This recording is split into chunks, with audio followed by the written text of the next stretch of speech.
Hello guys, welcome back to Zapier training videos. My name is Lenin and today we will see the last part on how to create a Zap from scratch. So we check it and we saw that it was working, so now we're gonna turn it on. Okay, this is a way it will give you options in case you want to share the Zap. So let's see, now let's go to my Zaps. Okay, so now whenever we like a tweet, it will create a calendar event. Let's try this. Let's do this one.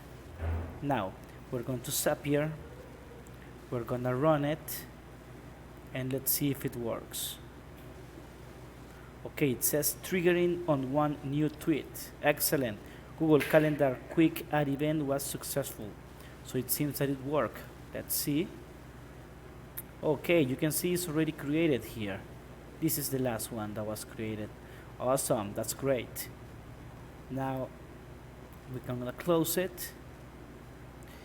And we can also name a Zap. You can provide your name to the Zap on the left side here.